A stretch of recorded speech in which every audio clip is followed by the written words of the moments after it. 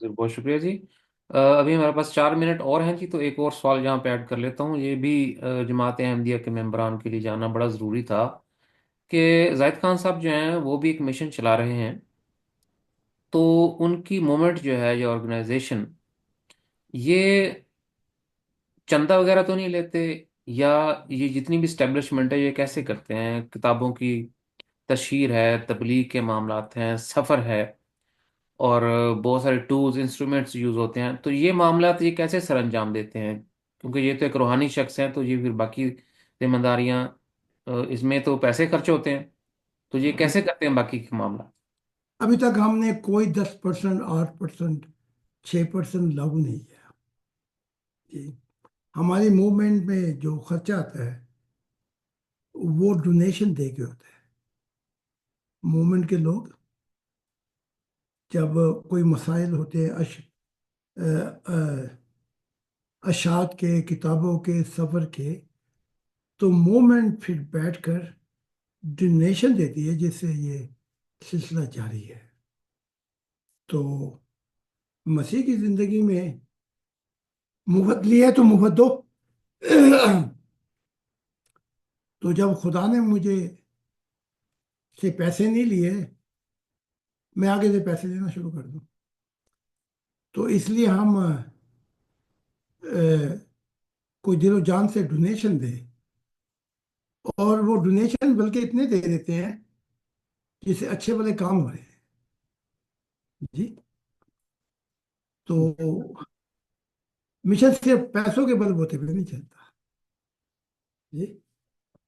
اگر صرف پیسے کے بل بوتے پہ چلتا تو مسجد نبی میں تو سونوں کے انبار لگ گئے تھے، اور شربیہ آسمانوں سے باتیں کر رہی تھی، تو چلنا چاہیے تھا پھر مشن۔ نہیں، مشن جو ہے وہ خدا کی عنایت، روحانیت سے چلتا ہے۔ تو اس طریقے سے ہمارا نظام چل رہا ہے، اور ہم بہت خوش ہیں کہ جب کوئی معاملہ آتا ہے تو اس موومنٹ کے جو لوگ ہیں وہ اپنی خوشی کے ساتھ جو کچھ کرتے ہیں تو وہ چل رہا ہے۔ ایک غریب آدمی ہے، وہ 10% نہیں دے سکتا، تو یہاں پرسنٹ کی بجائے وہ جو غریب ہے وہ اپنی خوشی دے دیتا ہے، تاکہ یہ سب سلسلہ چلتا رہے فائنینشلی۔ ایک امیر آدمی اپنی حیثیت سے اس ڈونیشن کو دیتا ہے، تو فی الحال تو بڑا صحیح جا رہا ہے، اور ہمارے بعد خلفاء نہیں ہوں گے۔ یہ جو ہے خلیفہ جو ہوگا، اس کا تعلق زندہ خدا سے نہیں ہوتا، وہ تو نائب ہوتا ہے اپنے نبی کا۔ وہ جیسے کہتے نا کہ ابو بکر نے کہا کہ میں نائب ہوں محمد کا، اگر محمد صاحب زکوٰۃ میں ایک اوجڑی لیتے تھے تو وہ بھی نہیں چھوڑوں گا میں ان سے، وہ تو محمد صاحب کی اطاعت ہوتی تھی۔ تو ہمارے ہاں خلفاء نہیں ہے، ہمارے ہاں وہ نبی کو چنا جائے گا جس کا تعلق ہوگا خدا سے، یا جو مسیح، یہ سلسلہ ہے۔ جی ضرور، بہت شکریہ جی۔ برادر مشرا صاحب نے ہاتھ ریز کیا ہے، کوئی بات کر، میں آپ کا جی مائک آن کرتا ہوں یہاں سے۔ جی برادر مشرا صاحب، آپ بات کر سکتے ہیں۔ جی حضور، میں نے بس مختصر چھوٹا سا بتا دیں ہاں یا نہ، کہ اپریل میں پھر آپ کا یونائٹڈ اسٹیٹس کا پروگرام ہے یا اس میں کوئی چینج آئی ہے؟ ہمارا پروگرام فی الحال یونائٹڈ اسٹیٹ کی بجائے کسی اور ملک کا ہے، لیکن ابھی نہیں بتاؤں گا۔ جی جی بالکل۔ ٹھیک ہے حضور، بس ٹھیک ہے، اتنا ہی پوچھنا تھا، اتنا کرنا تھا۔ سیکیورٹی سسٹم وہ جب آئے گا وقت تو پہ دیکھ لیں۔ تھینک یو حضور، thank you for your time, thank you so much for your time, جزاک اللہ حضور، I love you, thank you so much. Brother Anshar صاحب اور ہم سبھی برادران آپس میں، چونکہ یہ بات شیئر ہوتی ہے، تو ٹریولنگ کو لے کر یا کوئی بھی ایسا سوال جو حضور کی تعلیمات سے ریلیونٹ نہیں کرتا، وہ ہم آئندہ ہرگز نہ یہاں پر لے کر آئیں، پرسنل میں حضور سے پوچھ لیں، کیونکہ ضروری چیزیں جاننا ضروری ہوتا ہے، تو ٹھیک ہے۔ لیکن لائیو جہاں پہ ہم ایسا کوئی سوال آئندہ ہرگز نہ لیں. تو بہت شکریہ جی. تو ہم ان الفاظ کے ساتھ آج کے پروگرام کو کنکلوڈ کرتے ہیں کہ جناب مسیح الزماں خدا کے دل آج کے دور کے نئے آدم حضرت زاہد خان صاحب آپ کی تشریف آوری اور اس روحانی رہنمائی کے لیے ہم سبھی تہ دل سے شکر گزار ہیں، اور ان سبھی ممبران کے بھی جنہوں نے لائیو اسٹریم کو سنا. اگلے پروگرام میں اگلے معینہ وقت پہ دوبارہ ملاقات ہوگی. آپ سب پر خدا کی سلامتی. خدا سب حافظ. پر خدا کی سلامتی ہو، سب پر خدا کی سلامتی. یہ بلانا پڑے گا نا جی.